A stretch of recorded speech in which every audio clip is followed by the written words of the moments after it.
Good evening. My name is Christina Carter, and I would like to take a moment to introduce the members of Team 4, Jordan Woodbury, Roger Irvin, Raina Holliday, and Deborah Clark. We had a great team and enjoyed working together this summer and are excited to present to you some of the information we came up with in regards to our introduction guide to employee and labor relations for small business owners. I will now turn it over to Jordan to start the presentation.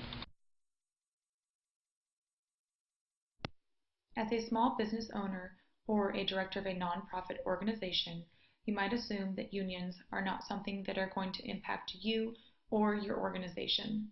In the U.S., unions actually impact both for-profit and nonprofit organizations, as well as small and large corporate organizations.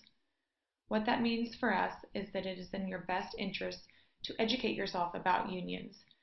Throughout this presentation, we are going to share with you why unions matter, negotiation disputes and the use of economic pressure, labor and employment arbitration, the rights of your employees, and resources that are available to you. Unions are not a new trend in the U.S. The first union on record is dated back to the 19th century. What that means to us is that unions are not going anywhere, and therefore it is important for us to inform ourselves and educate ourselves about unions and the impact that it can have on our organization. By definition, a union is an organized group of workers who collectively use their strength to have a voice in their workplace. Through a union, workers can have an impact on wages, work hours, benefits, workplace health and safety, job training, and other work-related issues. One of the main reasons that workers join or create a union is to ensure fair treatment in the workplace.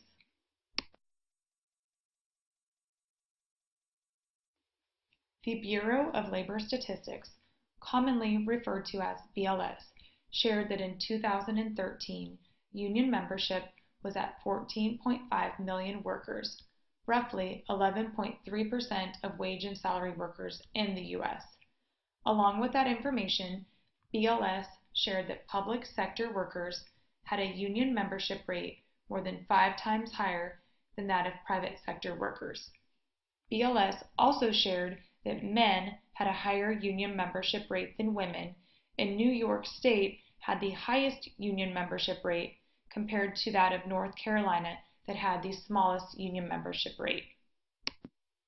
As a nonprofit or small business, you might still be asking yourself what the financial impact of unions could be on your organization. One example of the impact that unions could have would be around wages. You will see on the slide that union workers make an average of $950 per week versus that of non-union workers who make an average of $750 per week. Let's say, as an example, that you have 10 full-time employees. If your workers were historically non-union and then joined a union, you could potentially see an increase of $104,000 on your wage and salary budget. This is just a small example of the financial impact of unions on an organization. Now I'm going to pass on to Deborah, who's going to speak with you about negotiation disputes and the use of economic pressure.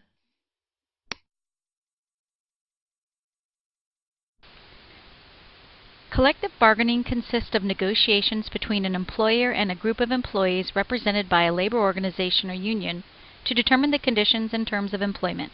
These proceedings strive to gain agreement on issues such as grievances, disputes, discipline, basic pay, overtime premiums, and hours of work. There are essentially 5 core steps to the bargaining process. The first step entails preparing a team of representatives of both the parties who are skilled in negotiation techniques. Each side focuses on the areas they deem most important and ensure they have a good working knowledge of the operations, policies, and working conditions. The second step involves discussing and deciding on the ground rules that will guide the negotiations. The third phase includes initial opening statements and the possible options that exist to resolve the issues at hand. This is when brainstorming occurs and where both parties exchange ideas and opinions. The fourth step allows for bargaining to take place and encourages problem solving and drafting of agreements. The final stage is when parties are through with the bargaining process and a consensual agreement is reached. The end results provide a collective bargaining agreement. Frequently, when bargaining occurs between employee unions and management, disputes arise over the terms in the collective bargaining agreement.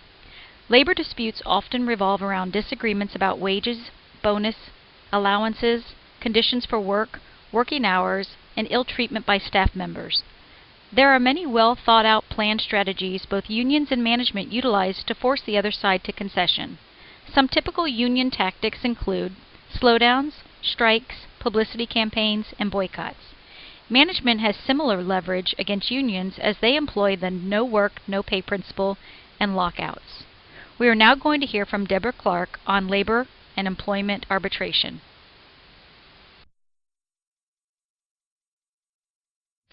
Thank you. Arbitration is an alternative method to litigation when settling employment disputes.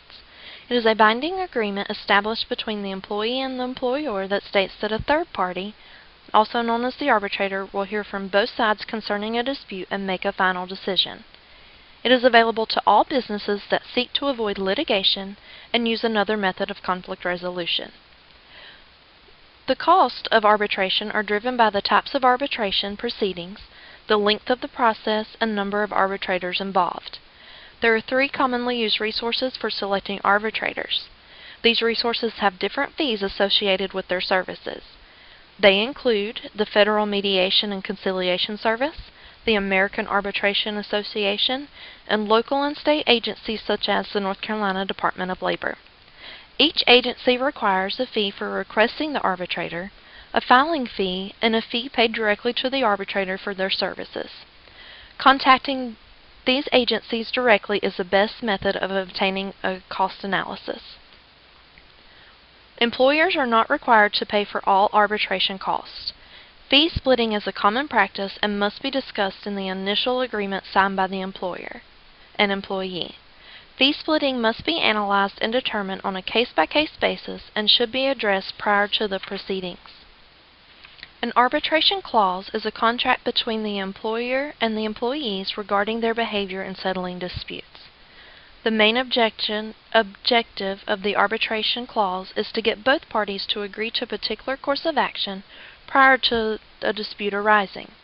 Arbitration clauses lay the groundwork for settling a dispute once it occurs. These rules may include a cooling-off period, rules for presenting evidence or other documentation, and rules determining whether an arbitrator's decision is controlled by legal precedents. If an arbitrator is not required to follow legal precedents, then they have more flexibility in determining the ruling. Each party's responsibility in sharing costs should be included in the arbitration clause, and the final piece would be the signatures in order to make the clause a binding contract. The arbitration process may include an optional pre-hearing stage, which allows each party to give an outline highlighting all the important issues or points of discussion. The arbitration hearing itself will be held on a date that is equally convenient to all participants. When the scheduled date arrives, the arbitrator will facilitate the proceedings in order to retrieve all necessary information concerning the problem or dispute. This process can be as short as an hour or 2, but could continue for days. There is no magic number to determine the time associated with arbitration. Both sides will end the proceedings by offering closing arguments, summarizing their side's perspective. A fair and productive arbitrator will allow one side to present their case and then allow the other side to respond in turn.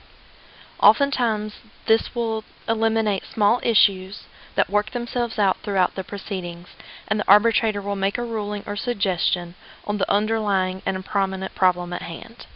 Now I will turn it over to Christina. Thanks, Deborah. In regards to the rights of employees, it is important to understand who is covered and what rights employees have. Covered employees include most employees in the private sector. However, there are specific employee groups that are excluded, some of which include federal, state, or local government employees, agricultural labor employees, domestic service employees working for a person or family in a home, individuals employed by parents or spouses, independent contractors, and employees covered by the Railway Labor Act. Under the NLRA, employees have the right to organize a union to negotiate with an employer concerning wages, hours, and other terms and conditions of employment, to form, join, or assist a union, to bargain collectively through representatives of employees' own choosing, to discuss terms and conditions of employment or union organizing with coworkers or a union, to take action with one or more coworkers to improve working conditions by, among other means, raising work-related complaints directly with employer or with a government agency, as well as seeking help from a union. They also have the right to strike and picket, depending on the purpose or means of the strike or the picketing, and choose not to do any of these activities, including joining or remaining a member of a union. I will now turn it over to Roger to discuss additional possible resources. Many possible resources for small business owners exist on the Internet and through representatives and points of contact for various labor-related organizations. Valuable information about who unions are and who they represent can be found by exploring existing union websites. Some examples of major unions on the web include the AFL-CIO, the Change to Win organization, Unite Here, and the SEIU, or Service Employees International Union.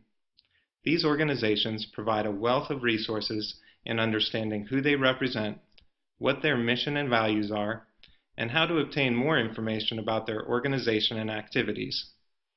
Another valuable resource for small business owners on and off the web is the United States Department of Labor. The Department of Labor website offers many different publications, resources, and statistical information related to union membership, selected characteristics of union members, earnings information, and union membership by state. This website also features listings and contact information for state-by-state labor offices. Two other resources available to small business owners are through the U.S. Equal Opportunity Commission and the Better Business Bureau. Highlights of these two organizations include employer resources for alternative dispute resolution and resources for mediation and arbitration by state or location.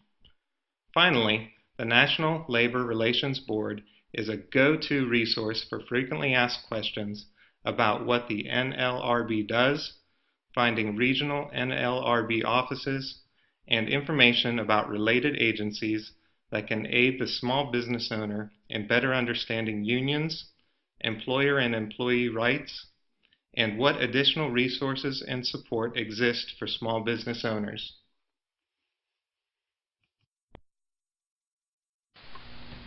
Thanks, Roger. Finally, as part of our project, we wanted to create something useful that a small business could use and interact with. What we came up with was a simple yet effective website that an employer could go to for the information we provided in our paper, as well as additional resources to help them with further information. The website is by no means the one and only place a small business employer should go to for help, but we felt it was a great starting point to use without being overwhelmed by the numerous results a Google search would provide somebody. This concludes our presentation. Thank you for taking the time to listen. If there are any questions, please feel free to contact our group via Blackboard and/or through Dr. Germain. Thanks, and we hope everybody enjoys the rest of their summer.